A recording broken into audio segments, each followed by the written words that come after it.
Então, galera, a gente está voltando para o nosso último bloco aqui nesse intensivão aí que a gente fez, né?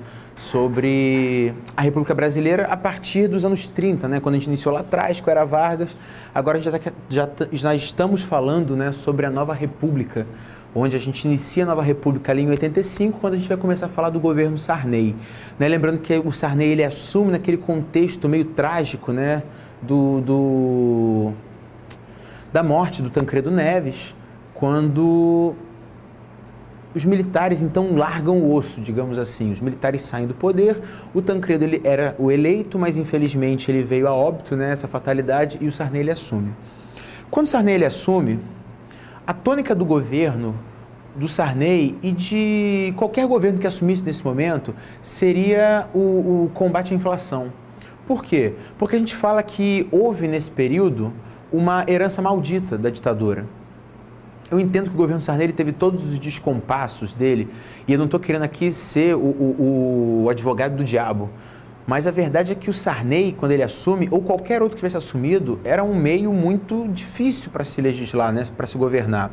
A década de 80 é conhecida como a década perdida. É uma década onde você fala de muitas crises, de muita inflação, de muito desabastecimento de mercados e prateleiras e de grande onda de desemprego. Essa crise estrutural, ela vai ser sanada, ou pelo menos ocorrem as tentativas de solucioná-las através de planos econômicos. Os planos econômicos, eles são, na prática, como se fosse um choque. Né? É como se o coração ele tivesse parado e você pega ali aquela maquininha de dar choque para poder reviver o coração e, pô, dá um choque na economia. É uma agressão que você faz, porque são mudanças muito agressivas dentro de um contexto econômico que supostamente deveria estar estabilizado. Então, esses planos econômicos, o Plano Cruzado 2, o Plano Bresser, o Plano Verão, todos esses planos da era Sarney, né, desse governo Sarney, são planos que estão visando basicamente o quê? Que estão visando basicamente a solução da economia, através de captação de recursos externos. A gente precisa atrair esse investidor. E ao mesmo tempo que a gente precisa atrair esse investidor, a gente precisa de fato ter um crescimento da economia brasileira.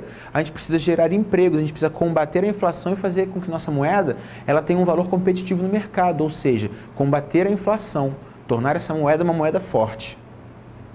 Então, quando o Sarney ele assume, ele inicia logo com a lógica de planos econômicos. Eu vou fazer o seguinte com vocês, eu vou dividir primeiro na economia, e nós vamos falar de todos os planos, e depois nós vamos para o político para a gente poder falar sobre o quê? Sobre a Constituição de 88, que de fato é a nossa Constituição vigente hoje, e é uma Constituição que para o período trouxe grandes inovações, né? Uma Constituição que ela foi trazida ela foi forjada, na verdade, sobre um trauma, que era o trauma da ditadura, da queda de direitos ou da perda dos direitos. Então é interessante que a gente comece aí a perceber um pouquinho dessa construção de um Brasil atual, que é o Brasil que a gente vive. A gente começa lá com o Sarney, passamos pelo Collor, a questão do impeachment, o Itamar, FHC, Lula, para a gente poder encerrar então aí o nosso bloco, né? Esse passeio que a gente fez aí por praticamente um século de história. Então você começa com o Plano Cruzado. Turma, o Plano Cruzado basicamente é uma medida onde o governo ele tenta artificialmente valorizar a moeda. Como? Cortando alguns zeros. Você sai do cruzado, você entra no cruzado novo.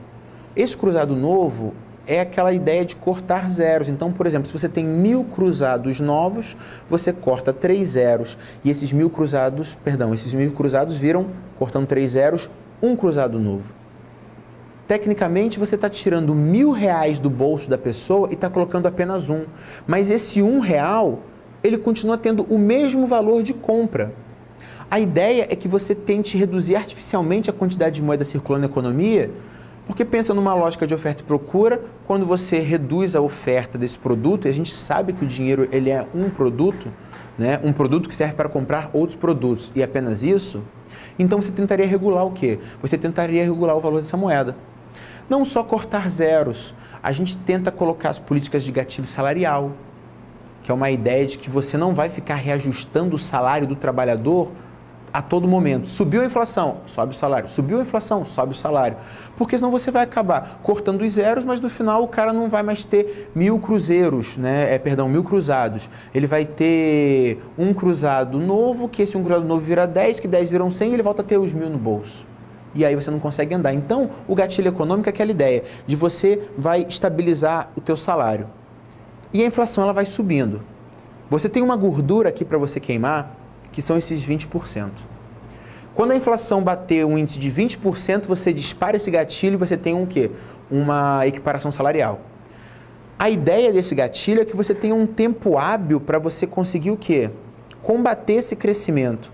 E como que se combate esse crescimento?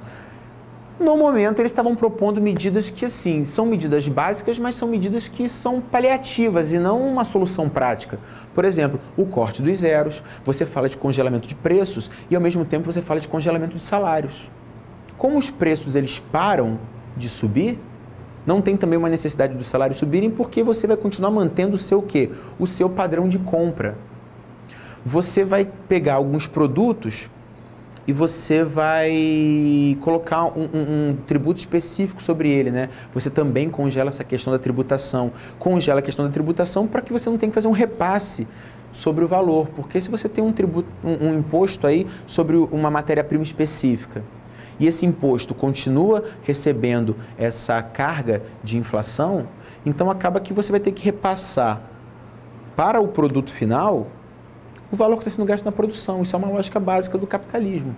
Não tem como você ter um produto que você gasta 100 para produzir e que você vende a 10, senão você não tem lucro, você tem prejuízo. Então você congela esses produtos todos, né, e essas matérias-primas para você tentar o quê? Ter um combate à inflação. O problema é que o plano cruzado, momentaneamente, ele aparenta ser uma solução muito prática. E isso faz com que o Sarney, no seu início de governo, ele tenha uma euforia muito grande. Né? As pessoas elas começam a olhar com uma certa confiança. Só que quando você vai ver no final de 6 meses, como você não está tendo nenhum repasse orçamentário, digamos assim, você não está tendo nenhum aumento de preços, você acaba tendo também um problema para a indústria. Porque a indústria ela continua tendo o quê? A inflação. Acaba que você começa a disparar o ágio, que é uma espécie de inflação disfarçada dentro da indústria. E você começa a produzir cada vez menos, uma vez que a indústria não tem mais dinheiro para ficar investindo nessa produção, você começa a fornecer menos produtos. Os produtos vão sendo consumidos e você começa a ter uma redução drástica de produtos nas prateleiras dos supermercados. Então as pessoas deixam de encontrar várias coisas. As pessoas deixam de encontrar produtos básicos como às vezes o leite, arroz, feijão e produtos industrializados ou enlatados. Isso começa a gerar uma certa preocupação e você percebe que esse plano cruzado ele não dá certo. Você sai do plano cruzado entrando no plano cruzado 2, quando você tenta autorizar o quê? Uma tributação maior sobre produtos específicos. Né? Então você vai tributar e você vai pagar mais imposto sobre a luz, no caso a energia elétrica, você vai pagar mais imposto sobre o álcool, você vai pagar mais imposto sobre cigarros, que são produtos que o brasileiro nessa época consumia muito e como está consumindo muito, você vai poder tributar sobre isso. Quem viveu nos anos 80 lembra as propagandas de cigarro, as propagandas de cerveja, as propagandas dos próprios postos de gasolina. Essas propagandas elas eram propagandas cinematográficas. Os cigarros, então, nossa, eles tinham grandes propagandas. E eles eram grandes patrocinadores de esporte. Por exemplo, a McLaren do Ayrton Senna e os carros da McLaren tinham o quê? Tinham o patrocínio da Marlboro, que é uma marca de cigarro que foi vinculada durante muito tempo, né, nesses carros de Fórmula 1. Festivais de música que tinham o patrocínio desses cigarros e patrocínios de cerveja. Então eles liberam os impostos para continuarem subindo sobre esses produtos, uma vez que eles acreditam que isso seria uma solução para que o Estado tenha mais recurso para reinvestir na economia. Só que você percebe que não é o suficiente. E o Brasil está encaminhando para níveis alarmantes da sua... está se encaminhando para níveis alarmantes da sua inflação, e isso faz com que a inflação disparada, o governo não tendo de onde captar recursos, ele não tenha força econômica para poder honrar os seus empréstimos feitos junto ao FMI. Você vai perceber que durante a década de 80 nós temos o quê? Decretado a nossa moratória. O que é a moratória de um governo? É quando ele chega ao FMI, que é o Fundo Monetário Internacional, e declara: devo, não nego, pago quando puder.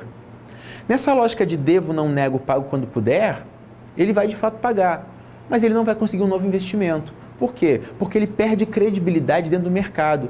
E se ele deu uma espécie de calote no FMI, por que outros investidores trariam dinheiro para o Brasil?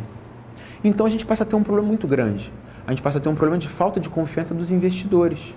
E isso vai ser uma máxima quando você fala do plano Bresser, do plano Verão. Nós não conseguimos atrair esses recursos. E aí você congela preço, descongela preço, você aumenta salário, você para de aumentar o salário, você corta zero, você corta mais zero, você coloca moeda, você tira moeda. Você acaba criando uma grande instabilidade. Inclusive, você tenta trazer a confiança da sua população, criando, por exemplo, as chamadas fiscais do Sarney, que eram aquelas mulheres ou aqueles homens que começavam a frequentar cotidianamente os restaurantes, os supermercados, as mercearias, para tentar fiscalizar os preços. E eles tabelavam os preços. E se por acaso eles percebessem que de um dia para o outro os valores estavam alterados e estava tendo um desrespeito aos congelamentos de preços, eles ligavam para a SUNAB, né, a Superintendência Nacional de Abastecimento, e eles denunciavam, o mercado tal, a loja tal, eles estão aí, a mercearia, o empório, eles estão aumentando os preços, eles não estão respeitando o congelamento de preços. Isso acaba trazendo muito desgaste, na medida em que as empresas cortam gastos e eles vão cortar os gastos do trabalhador. Então, por exemplo, grandes montadoras do ABCD Paulista começam a dar aquelas férias em massa, né? Então, eles pegam ali, eles têm num pátio 5.000 trabalhadores, eles pegam 3.000 trabalhadores e, férias coletivas. E aí eles pagam todos os direitos, mas aquele trabalhador, na prática, não sabe se ele vai voltar a trabalhar ou não. É quando nomes como o Lula e segmentos ligados aos grandes sindicatos, principalmente em São Paulo, Rio e grandes centros, eles começam a ganhar muita projeção. O PT, nessa época, ele ganha muita projeção. Então, economicamente falando, o governo Sarney, ele é um grande fracasso. Ele é um grande fracasso porque, além dele não conseguir controlar a situação econômica do Brasil, ele também não tem ferramentas hábeis para controlar essa inflação que está subindo. E nós chegamos a índices galopantes de inflação, onde muitas vezes você chega a 23, 25, 27, 80, 90, mais de 100% de inflação. E isso é uma questão muito preocupante. Uma questão muito preocupante que você entra na década de 90 falando de novas eleições e você vai ter um pleito bastante controverso entre o Collor, que surge aí pelo PRN, e o Lula, que vem tradicionalmente pelo PT, onde esses dois governos, tanto a plataforma de um quanto a plataforma de outro, pregavam o quê? Pregavam a solução das questões econômicas, combate à inflação. Enquanto todos esses planos eles foram ocorrendo, foi formada uma Assembleia Constituinte para que nós aprovássemos a nova Constituição. Essa nova Constituição é chamada Constituição Cidadã. É a Constituição onde você tem em 88 a aprovação dela e você vai encharcá-la com muitos direitos sociais. De fato, tem um certo trauma da falta de direitos da época da ditadura. Então, vocês colocam aí, no material que vocês estão acompanhando, né, nas suas apostilas, quando vocês colocarem aí no módulo analisando essa Constituição, vocês vão perceber. Você vai ter os seus direitos todos resguardados, seja o direito de habeas corpus, né, sejam questões mais ligadas às práticas de racismo. O racismo passa a ser considerado crime inafiançável. Isso é muito interessante também porque é um momento em que o movimento da negritude brasileira ganha muita força. E a verdade é que dos anos 80 para cá, essa negritude ela vem crescendo e você passa a ter cada vez maior e cada vez mais uma identificação com a cultura brasileira. Não uma cultura branca, mas uma cultura real, que dialoga do negro, onde não vivemos um mundo ideal, ainda é muito discrepante o branco e o negro, mas já é de fato uma inserção dele maior na sociedade e uma batalha maior onde esses movimentos passam a ter mais voz. E onde eles não têm mais voz, eles se sentem muito mais confiantes de poder batalhar por essa voz. Essas questões mais práticas você pode acompanhar todas no seu material, onde você vai vendo aí ponto por ponto da sua Constituição, inclusive os planos, plano cruzado, cruzado 2, o plano Bresser, o plano Verão. Você pode ver ponto por ponto como vão sendo adotadas medidas para tentar combater essa inflação, que infelizmente a década de 80, sendo a década perdida, a gente não consegue solucionar. Você entra nos anos 90, onde o próximo governo é o governo Collor, onde no primeiro turno você tem uma quantidade absurda de presidentes, né? Foram mais de 20 presidenciáveis, acredito que tenham sido 23 presidenciáveis, entre Orestes Quercia, Espiridião Amin, o próprio Collor, o Lula, o Enéas, né? Que foi uma figura cativa aí dessa direita extrema, com o Prona, com aquele jargão, né? Meu nome é Enéas, com a barba muito grande, uma careca sempre lustrosa, uma figura muito icônica. No segundo turno, você tem dois grandes nomes. Você tem o nome do PT, que é o Lula, e você tem o nome do PRN, né, que vem o Collor, até então um político desconhecido que vem do estado de Alagoas, mas com muita força, com muita jovialidade e que promete, acima de qualquer coisa, o combate aos marajás, a modernização do Brasil e uma renovação da política brasileira. O Collor, forjado aí através de algumas manipulações e edições de debates políticos, ele consegue vencer no segundo turno o Lula e ele vem com uma grande esperança de fato da renovação. Um presidente jovem, ele pratica Cooper, ele luta karatê, meditação, ele vem com vários artifícios, né, que criam a ele um arquétipo de quase um homem perfeito para a política brasileira. Uma política já cansada de homens como Sarney, de homens como Tancredo e diversos outros que já estão na política brasileira, no MDB ou na Arena, desde a época da ditadura. O Collor, de fato, ele é o cara que abre as portas do Brasil ao neoliberalismo. Então ele inicia uma fase de privatizações módicas, não é algo tão escancarado como você vai ter na segunda metade dos anos 90, quando você fala aí, por exemplo, da Vale, quando você fala da CSN, que foram empresas, né, que foram indústrias trazidas por Vargas lá na época da industrialização dos anos 40. Mas ele já começa uma certa privatização. Ele vai ter a informatização do Brasil, quando você começa a ter nos bancos caixa eletrônico, que originalmente era uma tela toda preta, com umas letrinhas verdes, um sistema operacional que era o DOS, que hoje em dia vocês não devem nem imaginar o que é, porque quando eu era muito criança, o DOS era o do momento, né? O Windows ele veio logo depois, trazendo essa tradição aí forte pra gente. Eu lembro que a gente não conseguia nem tirar dinheiro no caixa, era só tirar o extrato, né? Então você via quanto você tinha na conta e depois você tinha que ir para o caixa do banco para poder fazer as suas operações. E o Collor também é o cara que traz a modernização dos automóveis. Ele dizia o quê? Que os automóveis brasileiros eram verdadeiras carroças.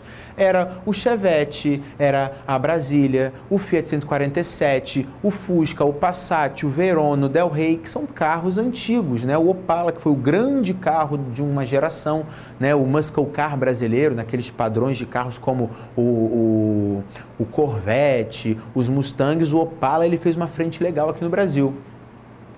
Só que se o Collor ele traz essa modernização, nesse ponto de vista, do outro lado ele foi extremamente vil para a economia do Brasil.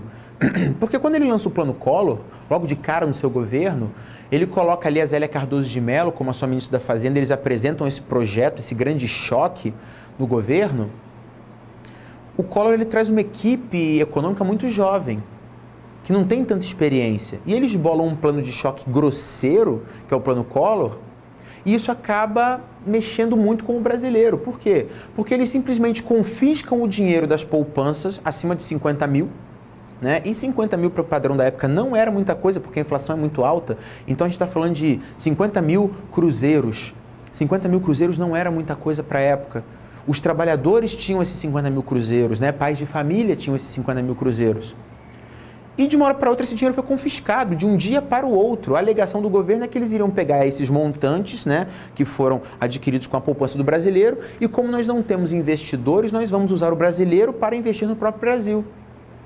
E depois de solucionada a crise, nós faremos o quê? Nós iremos devolver em parcelas corrigidas com a taxa de juros. Olha, se na prática isso parece ser muito bom, quer dizer, na teoria isso parece ser muito bom, na prática não é. Porque quando confiscam sua poupança, não perguntam se você está comprando um apartamento, um automóvel, se você abriu um negócio, se você precisa de um capital para você ter ali um capital de giro até que o seu negócio comece a dar lucro, ou se você precisa ter uma garantia financeira caso você fique desempregado e você tenha que continuar pagando as prestações do seu automóvel ou do seu apartamento. A verdade é que muitas pessoas quebraram por conta disso. E acaba que gera um desconforto muito grande. A população fica muito revoltada. Essa revolta da população, ela vai ser catalisada quando o irmão do Fernando Collor de Mello vem a público, nas revistas da época, trazendo notícias como denúncias, na verdade, não notícias, mas denúncias, onde ele faz algumas denúncias à vida pessoal do então presidente, né? Ele acusa o presidente de uma série de questões aí bastante polêmicas que envolvem questões de orgias sexuais em hotéis, talvez aí um consumo de droga, esse tipo de coisa. E ele também fala de corrupção. É quando vem à tona o caso PC Farias, que é o Caixa 2, né? Quando eles desviam dinheiro do governo e usam o interesse próprio. E aí o brasileiro se revolta. Como assim? O cara está pegando o meu dinheiro para investir no Brasil, sendo que o Brasil tem dinheiro, mas eles estão desviando para proveito próprio. Então isso tudo acaba gerando um constrangimento muito grande, uma revolta muito grande. A população vai às ruas, os jovens vão às ruas e eles começam um grande movimento que marcou o início dos anos 90, que são os caras pintadas. Esses caras pintadas, eles estão exigindo o impeachment do presidente. Um presidente corrupto, um presidente que desviou dinheiro, um presidente que, com o PC Farias, o seu tesoureiro, desviaram muitas verbas que poderiam ter solucionado os problemas econômicos brasileiros e que o brasileiro não precisaria ter sofrido, penado tanto como ele penou. Pais de família desempregados sem ter o que botar em casa. Parece um pouco dramático falando, mas a verdade é que quem viveu o período sabe que foi um período muito complicado. Principalmente os pais de família da época, né? Aquela rapaziada que hoje já está com seus 40 anos, já está com seus 42, 43, também viveu essa época um pouco mais jovem, mais adolescente e lembra muito bem, sabe do que eu estou falando. Então foi um movimento muito impactante que acabou de fato resultando em quê? Que acabou de fato resultando no impeachment do presidente Fernando Collor e vem a assumir o seu vice, pelo PMDB, o Itamar Franco, que entre as muitas políticas, né, ele se destaca por umas questões um pouco até cômicas, que é a questão do seu topete, que são algumas questões referentes a um suposto affair com uma modelinha em carnaval. Sobre a reedição da construção do Fusca, né, o Fusca não estava mais em fabricação aqui no Brasil, ele era apaixonado pelo Fusca, ele bota o Fusca novamente para fabricar. Agora, o que de mais tátil desse governo a gente pode trazer é a manutenção de políticas neoliberais e a colocação de Fernando Henrique Cardoso no seu Ministério da Fazenda, onde Fernando Henrique é o responsável por ideologizar, né? Ele cria um projeto novo para a economia, que seria um plano econômico, que vai ser o Plano Real. E o sucesso do Plano Real, ele vem quase de imediato. A gente passa um período de transição com a URV, com tabelas de comparação. Uma URV equivale a tantos cruzados equivale a tantas URVs e tantas URVs equivale a tantos reais. Porque durante 6 meses aí, mais ou menos, você aceitava tanto o cruzado como o real, que era o cruzado real nessa época, né? O cruzado real e o real. Num prazo de X meses, no caso 6 meses, você teria aí que trocar o seu dinheiro para que você tenha somente o real em circulação. E o real, ele acaba trazendo uma força econômica para o Brasil. Claro que o contexto internacional também ajuda, não vamos achar que trocar de moeda é simplesmente um milagre que faz a economia se fortalecer. O real ele traz uma força associada às políticas de taxas de juros, de captação de investimentos, de mercados externos, que fazem o Brasil conseguir, pela primeira vez, desde 74, com a crise do milagre, combater uma inflação de maneira real. Isso dá um prestígio tão grande para o Fernando Henrique, né, o FHC, que acaba rendendo a ele a sua eleição presidencial. Ele se candidata pelo PSDB. Ele é eleito presidente no primeiro turno pelo PSDB. E isso acaba dando um prestígio a ele, que ele vai, como presidente, iniciar políticas neoliberais. Num momento em que os anos 90 apresentam o neoliberalismo como uma panaceia, uma solução para todos os males. Na Europa você tem nomes como Jacques Chirac, na França, trazendo aí para a gente esse neoliberalismo, e aqui na América Latina você tem dentro do Brasil o Fernando Henrique Cardoso. Políticas que estão ligadas a quê? A paridades cambiais, como por exemplo você colocar R$1 igual a $1, só que isso não é uma realidade econômica, porque quando você coloca R$1 a $1, o seu governo, no caso o Brasil, está tirando dinheiro do bolso para garantir esse subsídio. Então, como você percebe que você está gastando muito dinheiro, tá, para poder manter essa paridade cambial, se você está gastando muito aqui, desse lado de cá você vai gastar pouco, quer dizer, você não vai ter um investimento.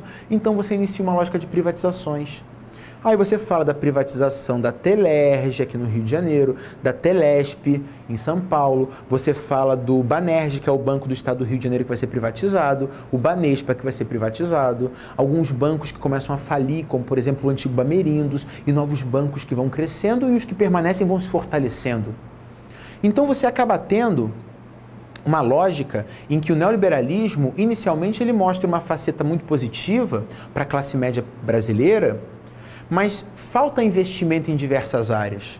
Mas aparentemente está tudo bem, porque o mundo está estabilizado e nós estamos conseguindo atrair bastante investimento externo.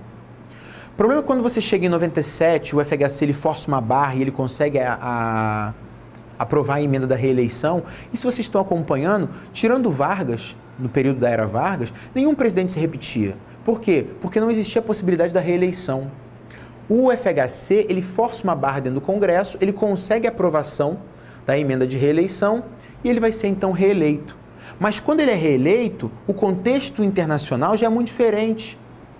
Você tem aí uma crise endêmica no mundo que vai estar começando ali no México por conta de corte de investimento norte-americano.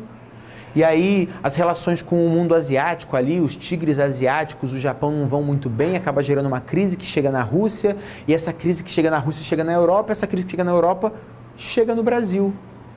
E quando o mundo está colapsando por conta dessa crise, lógico, não é uma crise como a crise de 29, porque as tendências neoliberais já têm uma intervenção mínima do Estado, mas tem uma intervenção, acabam que os investimentos são retirados do Brasil e novamente aquela muleta investidora que nós nos apoiamos, ela quebra ou ela é retirada e nós passamos a viver um período onde as privatizações elas ficam cada vez mais grosseiras, né? Porque o governo não tem dinheiro para gerir aquilo tudo. As empresas, as estatais. Ele tinha muito dinheiro porque estava entrando muito dinheiro. Mas isso daí era uma grande maquiagem. Quando o dinheiro ele é retirado, você não tem mais condição, então você entrega para a iniciativa privada. É quando você vai ter o sucateamento da saúde pública, é quando você vai ter o sucateamento dos transportes públicos, é quando a segurança ela começa a ser algo muito complicado, a violência nas cidades elas começam a crescer. Falta o investimento. Professor começa a fazer greve, bancário faz greve, médico faz greve. Você começa a ter diversos setores da sociedade que vão desde os médicos, passando pelos bancários, chegando até professores. Nesse meio de caminho, funcionários de metalúrgica fazem algumas greves. Você vai ter aí motoristas de ônibus, né, que são os rodoviários, os ferroviários. O Brasil ele entra numa situação muito complicada. Uma situação muito complicada que acaba fazendo com que aquela fagulha que era muito pequenininha, chamada medo, né? Perdão, uma fagulhazinha que era a confiança que as pessoas tinham no PT, porque as pessoas de fato não confiavam tanto no PT por conta do seu radicalismo, mas faz com que essa fagulhazinha, que era uma confiança muito pequenininha, ela cresça. Ela cresça de modo que em 2002, quando o Lula ele chega como um novo presidenciável, mais uma vez, a velhice faz muito bem a ele, ele se transforma em um homem um pouco mais moderado, a imagem dele está uma imagem mais preparada para isso, né? Ele está usando mais ternos, ele está menos combativo, ele está menos aguerrido, e como a sociedade brasileira é uma sociedade muito conservadora, a sociedade brasileira tinha um certo receio com a radicalidade que o PT pregava. No momento em que você tem um discurso um pouco mais moderado e uma figura também mais moderada, que é a figura do Lula, as pessoas começam a ter mais esperança de que talvez desta vez o PT seja o partido que possa trazer o quê? A solução para o Brasil. Então a gente costuma dizer que após essa grande onda de neoliberalismo que vem com o Fernando Collor de Mello e o FHC, a esperança de um Brasil mais próspero vence o medo dos radicalismos da esquerda. Embora a gente não possa considerar o PT tão esquerda assim nesse momento, tão esquerda quanto ele foi na sua origem, mas ainda assim com tendências à centro-esquerda. E isso acaba fazendo com que quando você chega no ano de 2002, no final do governo FHC, você tenha uma nova candidatura pelo PSDB, que vai vir o Serra, e pelo PT vem o Lula. E no segundo mandato, né, no segundo turno, a eleição é ganha pelo PT. É quando você fala que a esperança vence o medo e a partir de 2002 você vive o que nós chamamos de era PT, que é um período que nós estamos encerrando por agora. Não é verdade? Então você tem aí o governo Lula com seus assistencialismos, com o Bolsa Família, com o projeto de aceleramento do crescimento econômico, né? Quando você fala aí dos PACs, algumas obras públicas, alguns investimentos em saúde, alguns investimentos na área de educação. Isso tudo são características do chamado governo social desenvolvimentista, que é uma proposta da centro-esquerda que nós vamos ter atualmente hoje também agindo. Enfim, galera, nesse momento eu estou me despedindo de vocês. Esse foi o nosso último bloco, né? Nós fizemos grandes blocos, onde a gente saiu de Era Vargas, nós chegamos agora até esse introdutório a Lula. Eu espero que vocês estejam acompanhando aí, tenham acompanhado tudo com as suas apostilas, com os seus cadernos, né? Na medida que eu vou falando, vocês vão aí pegando e papirando aí, né, na apostila. E eu espero que vocês tenham aproveitado. Para mim foi um prazer estar aqui com vocês durante todo esse período e eu espero que tenhamos assimilado toda a matéria e que eu possa estar aqui através da telinha ajudando vocês a obterem os resultados que são desejados nos concursos que vocês vão fazer. Tá ok, galera? De coração, queria agradecer muito por tudo. Meu nome é Figa, professor de História aqui da rede, tá ok? Obrigadão, galera. Valeu!